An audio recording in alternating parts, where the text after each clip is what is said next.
Hey my friends, आज हम लोग 2022 में जी रहे हैं और इस जो कंट्री है हमारा प्यारा भारत, ये एक डेमोक्रेटिक कंट्री यानी कि इसके सुप्रीम मेंबर्स हम लोग देश वाले लोग हैं यानी कि सिटीजन्स हैं।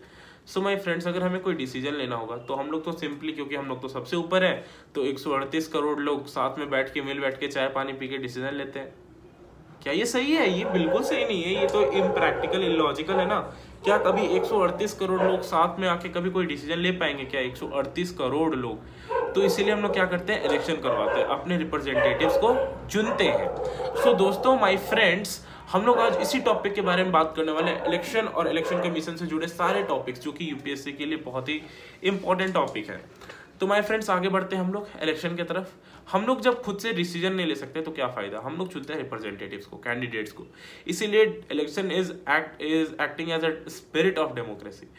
तो जो नॉन डेमोक्रेटिक कंट्री रहते हैं ना, वो भी अपने आप को डेमोक्रेटिक कंट्री दिखाने के लिए बहुत ही ज्यादा उत्सुक रहते हैं। इसलिए वो लोग क्या करते हैं पता है आपको? जैसे चाइना में होता है वन पार्टी सिस्टम, यहाँ पर सिर्फ एक ही पार्टी के लोग इलेक्शन लड़ते हैं। आप ही बताओ, अगर एक ही पार्टी के लोग लड़ेंगे तो ऑब्वियसली वोट तो उन्हीं को जाएगा ना। तो ये एक फ्री एंड फेयर इलेक्शन नहीं होता है। इसमें भी दो तरह के होते हैं इलेक्शन में। पहला होता है डायरेक्ट इलेक्शन, दूसरा होता है इनडायरेक्ट इलेक्शन। डायरेक्ट इलेक्शन वो इलेक्शन होता है जहां पर डायरेक्ट लोग अपना मत को रखते हैं और डिसीजन लेते हैं, जैसे कि ग्राम सभा में। इनडायरेक्ट इलेक्शन ऐसा होता है जहां पर लोग अपने कैंडिडेट्स को खड़ा करते हैं, पार्टीज अपने कैंडिडेट्स को खड़ा करती हैं और लोग उन्हें चुनते हैं एज अ रिप्रेजेंटेटिव। बाद में वो जाके सरकार चलाती है और पूरे के पूरे एडमिनिस्ट्रेशन को संभालती है। ये होता है इनडायरेक्ट इलेक्शन। अब हम लोग आगे बात करने वाले हैं कि ये इलेक्शंस में सिस्टम कैसे है, सिस्टम ऑफ इलेक्शंस। तो पहला जो है वो है एफपीटीपी और दूसरा है पीआर। इसकी बात करने से पहले मैं आपको एक चीज बताना चाहूंगा। 1984 का वो जमाना याद कीजिए दोस्तों, जब कांग्रेस एक मेजर पार्टी हुआ करती थी। उस टाइम पर कांग्रेस ने लोकसभा के 80% ऑफ सीट्स, यानी कि मोर देन 450 सीट्स उन्होंने मतलब अपने अंडर लिया था। मोर देन 400 सीट्स उन्होंने अपने अंडर लिया था। 80% से सीट्स, यानी कि मेजॉरिटी सीट्स से भी ज्यादा उनके पास आई थी। अब इसमें केस ये उठता है कि अगर ऐसा है यार, तो मतलब सारे लोग, ऑलमोस्ट सभी ने तो उन्हीं को वोट दिया होगा ना। 80% of our civilians voted the Congress party. So ऐसा नहीं है दोस्तों, only and only 45 to 48% of the voters were with the Congress party, बाकी के लोग नहीं थे। तो ऐसा क्यों? ऐसा एफपीटीपी सिस्टम के लिए। तो अब हम लोग जानते हैं एफपीटीपी सिस्टम क्या होता है। दोस्तों इमेजिन कीजिए कुछ लोगों को जो पार्टीज में लड़ रहे हैं। Imagine that there is a party, there is 3 party, party A, party B and party C. These all party are holding the means contesting the elections. They are holding the elections. They are fighting against each other. So my friends, if party A secures 45% of the votes, party B secures something, and party C secures something. If not majority, not 50% plus one, but major part of the party with a reference to other parties, अगर सबसे ज्यादा इसके पास vote है इन दोनों के मुकाबले, party B और party सी के मुकाबले, तो यही जीतेगी और पूरा का पूरा कॉन्स्टिट्यूएंसी इसके अंदर आएगा। ये होता है एफपीटीपी सिस्टम। इसमें 3 सब डिवीजन है। पहला क्या कि पूरे देश को 543 कॉन्स्टिट्यूएंसीज या 543 डिस्ट्रिक्ट्स में बांट दिया गया। इसके बाद क्या किया गया? इसके बाद ये किया गया कि हर एक कॉन्स्टिट्यूएंसी से अपने पार्टी के कैंडिडेट्स खड़ा होते हैं। तीसरा, लोग उन्हें वोट देकर के चुनते हैं और जिसके पास सबसे ज्यादा वोट्स आता है वो वहां का एज अ रिप्रेजेंटेटिव, उस कॉन्स्टिट्यूएंसी का रिप्रेजेंटेटिव बन पाता है। अब दोस्तों इसके बाद एक और सिस्टम है जो कि प्रोपोर्शनल रिप्रेजेंटेशन सिस्टम, यानी कि पीआर सिस्टम। अब हम लोग बात करते हैं पीआर सिस्टम की, उसके बाद हम लोग बारी बारी से एफपीटीपी का और पीआर का एडवांटेज डिसएडवांटेज देखेंगे। तो पीआर सिस्टम क्या होता है दोस्तों? अब जैसे यही तीनों पार्टी कर लीजिए, ए, पार्टी बी, पार्टी सी, ये तीनों ने लड़ा। इसको 45% मिला, इसको 5% मिला, इसको 50% मिला। अभी तक दोस्तों 50% प्लस 1 किसी के पास नहीं है। लेकिन प्रोपोर्शनल सिस्टम में ऐसा क्या है कि ये 45% ऑफ सीट्स इसके पास रहेगा, इसके पास रहेगा 5% ऑफ सीट्स और इसके पास रहेगा 50% सीट्स। यानी कि जिस प्रोपोर्शन में आपके पास वोट मिला, उसी प्रोपोर्शन से आपको सीट्स भी मिलेंगे। ऐसा नहीं कि पूरे का पूरा आपको सीट्स ही गवा देना है, ऐसा एफपीटीपी सिस्टम में होता है। बाकी पीआर सिस्टम में भी फिर 2 केस आते हैं आपके पास। जैसे पहला है इजराइल और नीदरलैंड का केस, दूसरा है आपका पोर्तुगाल और अर्जेंटीना का केस। पोर्तुगाल और अर्जेंटीना से आपको क्या याद आ रहा है? क्रिस्टियानो रोनाल्डो और लियोनेल मेसी। ओके, सो ये तो एक फैक्ट की बात थी। तो ये दोनों एक प्रोपोर्शनल रिप्रेजेंटेशन सिस्टम के अंदर आते हैं। इजराइल और नीदरलैंड में क्या होता है कि पूरे कंट्री को एक पूरा कॉन्स्टिट्यूएंसी बनाया जाता है, वहां पर इलेक्शंस होते हैं, वहां पर लोग कैंडिडेट्स को नहीं पार्टीज को वोट देते हैं।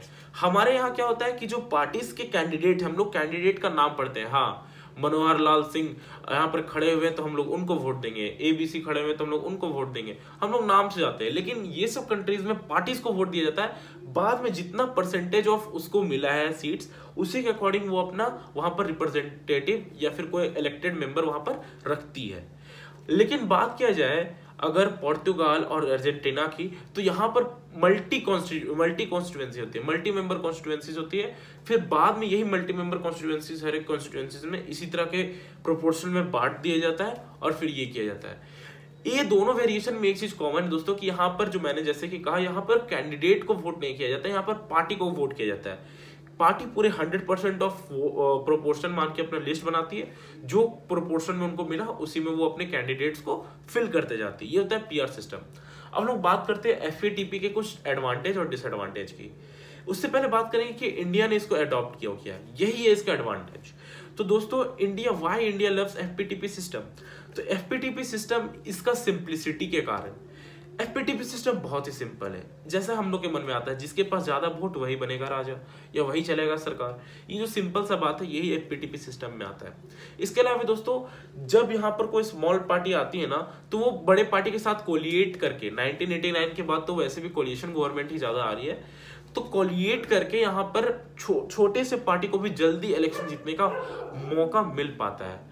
और तो और यहाँ पर बोनस सीट्स भी मिलते हैं, बोनस सीट भी प्राप्त किए जाते हैं और दिए जाते हैं कुछ पार्टीज को जब वो जीतने के कगार पर होती है। इसमें बड़ा चीज ये है कि दोस्तों यहाँ पर जो पार्टीज हैं वो कैंडिडेट के सहारे लड़ती है, ना कि अपने पार्टी के सहारे। इजराइल और नीदरलैंड में क्या था कि वो पार्टी के नाम पर इलेक्शन लड़ते थे, लेकिन इंडिया में क्या है कि यहाँ पर कैंडिडेट्स पार्टी से लड़ते हैं। जैसे अगर ये बीजेपी से है तो ये बीजेपी को रिप्रेजेंट करेगा, ये कांग्रेस को पार्टिकुलर कॉन्स्टिट्यूएंसी में रिप्रेजेंट करेगा।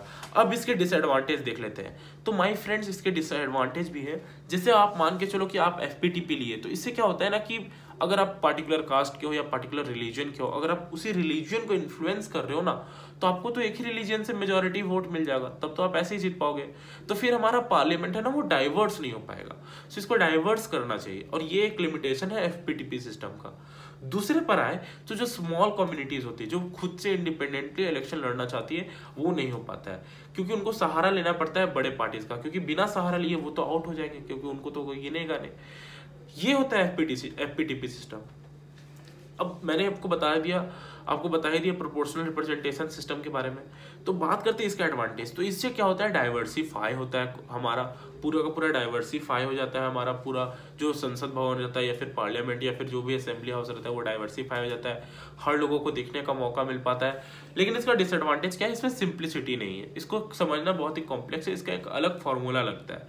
लेकिन इंडिया में भी कुछ ऐसे पार्ट्स हैं जहाँ पर PR सिस्टम को फॉलो किया जाता है, जैसे राज्यसभा, विधानसभा, प्रेसिडेंट, वाइस प्रेसिडेंट के इलेक्शन के लिए एटसेट्रा। यहाँ पर PR सिस्टम को फॉलो किया जाता है। अब हम लोग बात करते हैं दोस्तों, अब हम लोग बात करते हैं आगे जो है वो है हम लोग बात करेंगे इलेक्शन कमीशन ऑफ इंडिया से रिलेटेड बात की। उससे पहले हम लोग बात कर लेते हैं FPTP और PR सिस्टम में कुछ जो डिफरेंसेस थे वो तो मैंने अधिकतर बता ही दिए। बाकी जो माइनर डिफरेंसेस हैं वो यही है कि यहाँ पर आपको कैंडिडेट को FPTP में आप कैंडिडेट को वोट देते हो और लेकिन पार्टी को नहीं देते हो। बात ये है दोस्तों कि FPTP में आपको मेजॉरिटी हासिल नहीं करना है, 50%+1 आपको नहीं करना है, बस आप दूसरों से ज्यादा ले आओ। ये it is a kind of race, आप रेस मान के चलो कि दूसरों से बस आगे होना है। कितने देर में खत्म करोगे वो मैटर नहीं करता, मैटर ये करता है कि आप दूसरों से बस आगे रहो, ये FPTP सिस्टम में। लेकिन PR सिस्टम में ऐसा नहीं है, जो जीतेगा जिसके पास सबसे ज्यादा वोट आएंगे वो डेफिनेटली मेजॉरिटी में रहेगा। ये सब हमने बात कर लिया दोस्तों। अब हम लोग बात करते हैं रिजर्वेशन कॉन्स्टिट्यूएंसीज की। तो ऐसे कुछ कॉन्स्टिट्यूएंसीज होते हैं ना जहां पर रिजर्व्ड होते हैं सीट्स। जैसे अगर आप बात कर लो पार्टिकुलरली कहीं पर भी, तो जो बैकवर्ड क्लासेस रहते हैं उनके लिए कहीं ना कहीं जो सीट्स होती है ना वो रिजर्व्ड होके रहती है। वो क्या करती है कि दूसरे जो बैकवर्ड क्लासेस के लोग हैं ना उनको भी आगे आने का मौका देती है, एज अ चांस देती है। तो इसके लिए कुछ सिस्टम बनाए गए हैं। तो एक कॉन्स्टिट्यूएंसी का जो पूरा बॉर्डर लाइन है ना, इसको डिसाइड करता है हमारा डीलिमिटेशन कमीशन। ये डीसी है ना, डीलिमिटेशन कमीशन, इसका काम ही है कि पूरे के पूरे भारत में कॉन्स्टिट्यूएंसीज का लाइन बनाया जाए, कॉन्स्टिट्यूएंसी के बॉर्डर को ड्रॉ किया जाए। तो ये इलेक्शन कमीशन ऑफ इंडिया के साथ मिलकर के पूरे कॉन्स्टिट्यूएंसीज में सभी के सभी जितने भी कॉन्स्टिट्यूएंसी बनाना है, क्या करना है, नया हटाना है, ये सबको ये मेंटेन करके रखती है। रिजर्वेशन का बात आया दोस्तों, तो ये इसका मुद्दा उठा था पार्लियामेंट में। पहले इसको 10 साल के लिए लाया गया था, लेकिन फिर इसको 2020 के लिए कंटिन्यू किया गया पार्लियामेंट में। हो सकता है आगे भी इसको बढ़ाया जाए। अब हम लोग बात करते हैं कि जैसे इसमें SC ST आ गए, SC ST और वुमेन 3 कैटेगरी की हम लोग बात करेंगे। तो पहला आता है SC जो शेड्यूल्ड कास्ट होते हैं, वो उनके लिए भी कुछ सीटें रिजर्व की जाती है लोकसभा में, और STs के लिए भी कुछ सीट रिजर्व की जाती है लोकसभा में। बात करें दोस्तों तो 543 सीट्स में 84 जो होती है वो SCs के लिए होती है, और 47 के अराउंड होती है STs के लिए। यानी कि 84 आपकी सीट्स रिजर्व्ड होती है SCs के लिए, शेड्यूल कास्ट के लिए, और 47 जो सीट्स होती है वो रिजर्व्ड होती है आपकी शेड्यूल ट्राइब्स के लिए। इसका क्या है, आपको अगर वो सीट्स पर जाना है, वो रिजर्व सीट पर, तो आपको पार्टिकुलरली वही कम्युनिटी या फिर वही सोसाइटी से बिलोंग करना होगा जिससे आप जिस पर आप जो सीट पर आप जाना चाहते हो। तो फिक्स्ड कोटा बनाया जाता है कि कितने मेंबर आएंगे, और आपको उसी सोसाइटी से बिलोंग करना पड़ेगा, आपको फिर वोट्स दिया जाएगा एक सेपरेट इलेक्टोरेट के रूप में। इसके बाद आता है हम लोग केस, इसके बाद केस आता है हमारा केस ऑफ ST और केस ऑफ SC, कि कैसे कहाँ से सवाल ये उठता है, कैसे कहाँ से कौन से कॉन्स्टिट्यूएंसी को बनाओगे लोकसभा में, किस कॉन्स्टिट्यूएंसी को दोगे सेपरेट इलेक्टोरेट या फिर रिजर्व्ड सीट के लिस्ट में। तो इसका ये सिंपल सा बात है कि जो डिलिमिटेशन कमीशन होती है ना, वो स्टेट में जाके देखती है, जो स्टेट में सबसे ज्यादा पॉपुलेशन होता है SC या ST का फिलहाल हम लोग ST का बात करें तो जो जगह पर सबसे ज्यादा ST का पॉपुलेशन होता है, उसी जगह के कॉन्स्टिट्यूएंसीज को बनाया जाता है रिजर्व में। लेकिन SCs के साथ थोड़ा डिफरेंट है। क्यों डिफरेंट है? क्योंकि SC जो है ना वो मतलब जेन्युइनली या जनरली पूरे इंडिया में स्प्रेड है। तो जो कॉन्स्टिट्यूएंसी अभी बनाए गए हैं वो ऐसा नहीं कि वही कॉन्स्टिट्यूएंसी रिजर्व रहेंगे, ये रोटेट होते रहते हैं सिर्फ और सिर्फ SCs के लिए। अब हम लोग आगे चलते हैं दोस्तों फ्री एंड फेयर इलेक्शन में। तो फ्री एंड फेयर इलेक्शन दिखाता है कि आपका डेमोक्रेटिक सिस्टम कितना एफिशिएंट है। अगर मैं फ्री एंड फेयर रहूंगा नहीं, जैसे चाइना है हमारा, चाइना तो सिर्फ बुरे कामों में आ गए, उसको तो चाइना को तो एज अ मतलब रिस्पेक्ट करना चाहिए, सभी कंट्री को रिस्पेक्ट करना चाहिए, लेकिन वहां पर कोई भी चीज ट्रांसपेरेंटली नहीं होता है, वहां पर किसी भी चीज के लिए अकाउंटेबिलिटी नहीं है, वहां पर लेजिटिमेसी नहीं है, वहां पर फ्री एंड फेयर इलेक्शंस नहीं है। तो हम लोग बात करते हैं fair and fair election, it is like the main thing of democratic election system. तो ये free and fair election ensure करना इलेक्शन कमीशन ऑफ इंडिया का काम है, और ये कोई छोटा मोटा चीज नहीं है दोस्तों, क्योंकि इसका डिपेंडेंसी, इसका जो आपका जिससे जो फर्क दिखेगा ना, ये 5 इयर्स के लिए बहुत ही ज्यादा मेजर चीज होगा कंट्री के डेवलपमेंट के लिए, कंट्री के सोच के लिए, कंट्रीज के अपराइट के लिए। तो ये होते हैं। इसके बाद हम लोग कहते हैं, इसके बाद हम लोग आगे चलते हैं दोस्तों एडल्ट फ्रेंचाइज में, और किसको हिस्सा लेने का हक है सिस्टम में, इलेक्शन सिस्टम में, तो ये सब का बात करेंगे। तो दोस्तों हमारे यहाँ पर ये थाउट है कि जो भी एडल्ट्स हैं, चाहे वो वुमेन हो या मेन हो, सभी को वोट देने का अधिकार है, चाहे वो कोई भी हो। लेकिन अभी भी कुछ ऐसे कंट्रीज है जहाँ पर दोस्तों लोग स्ट्रगल करते हैं वोट देने के लिए। कुछ ऐसे इस्लामिक कंट्रीज जहाँ पर वुमेन्स को अभी तक वोट देने का अधिकार नहीं है। लेकिन हम लोग को ये माना जाता था कि 21 इयर्स तक एडल्ट हो जाते हैं, फिर उनको वोट देने का अधिकार है। बाद में इसको अमेंडमेंट करके 18 इयर्स पर लाया गया। 18 इयर्स तक के लोग अब यहाँ पर वोट दे सकते हैं, 18 इयर्स एंड अबव के लोग। अब हम लोग बात करते हैं दोस्तों कि इलेक्शन लड़ने का और वोट देने का क्या प्रोसीजर है। तो अगर आप 25 इयर्स के ओल्ड हो या फिर उससे ज्यादा हो, तो आप लोकसभा के इलेक्शन के लिए एलिजिबल हो। लेकिन इसके साथ आपके पास कुछ ट्रस्ट वगैरह भी आता है। जैसे अगर आप 2 साल के लिए इम्प्रिजमेंट में काट चुके या फिर 2 साल जेल में जा चुके, तो आप डिस्क्वालीफाई हो जाओगे। कोई भी ऐसा इलीगल काम जिसमें आप इन्वॉल्व हो, तो आपके चांसेस बहुत कम है कि आप इसमें जा सको, क्योंकि मनी एंड मसल फैक्टर बहुत ही ज्यादा चीज है, बहुत ही बड़ा चीज है जो इन्फ्लुएंस करता है पॉलिटिकल पार्टीज और इलेक्शन दोनों को। अब हम लोग बात करते हैं चौथा चीज में, वो है कि कभी भी इलेक्शन कमीशन ऑफ इंडिया कोई भी पार्टी को ये नहीं कि ये रिलीजियस है, रिलीजियस कास्ट या किसी भी टर्म के डिस्क्रिमिनेट नहीं करते। बिना किसी इस सब चीज के आप इलेक्शन में लड़ सकते हो। बिना किसी भी चीज को, बिना आप ये किए लड़ सकते हो। और दोस्तों अब बात करते हैं हम लोग independent election commission of India की। अगर इलेक्शन कमीशन ही गवर्नमेंट के अंदर रहेगी तो आप बताओ क्या कभी successful free and fair election होगा?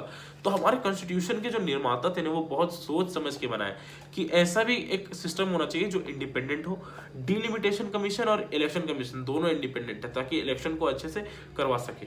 आर्टिकल 324 पहला पार्ट कहता है दोस्तों कि भारत में जितने भी इलेक्शन प्रोसेस होंगे, चाहे वो कुछ भी हो, चाहे वो कितने भी छोटे से छोटे इलेक्शन क्यों ना हो, एक ऐसा कमीशन बनाया जाएगा जो गवर्नमेंट के अधिकार से बाहर होगा, जो इंडिपेंडेंट होगा कमीशन।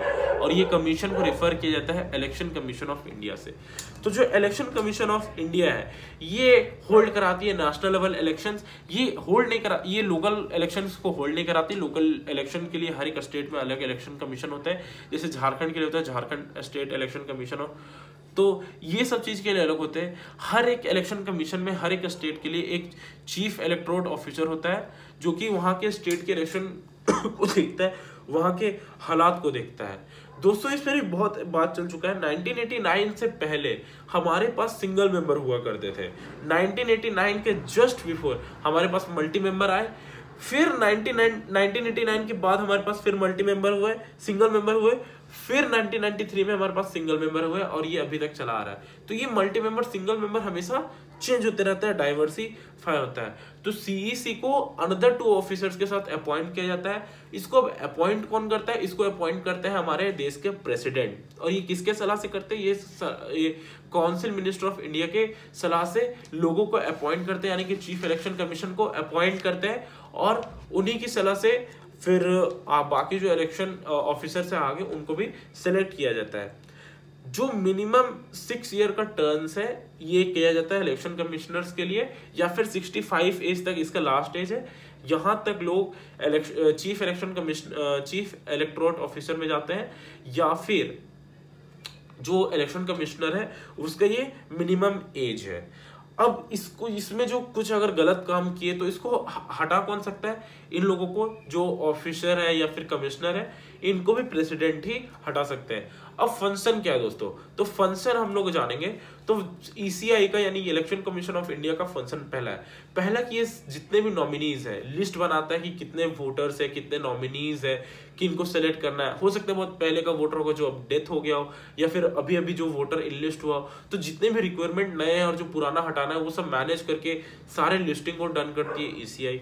दूसरा चीज दोस्तों कि जितने भी टाइमिंग से रिलेटेड मैनेजमेंट है, जैसे कब इलेक्शन करवाना है, कितने टाइम में खत्म करवाना है, कब रिजल्ट निकलवाना है, कितने टाइम तक किसी एक को वोट देने का अधिकार, तो ये सब मैनेजमेंट करती है ईसीआई करती है।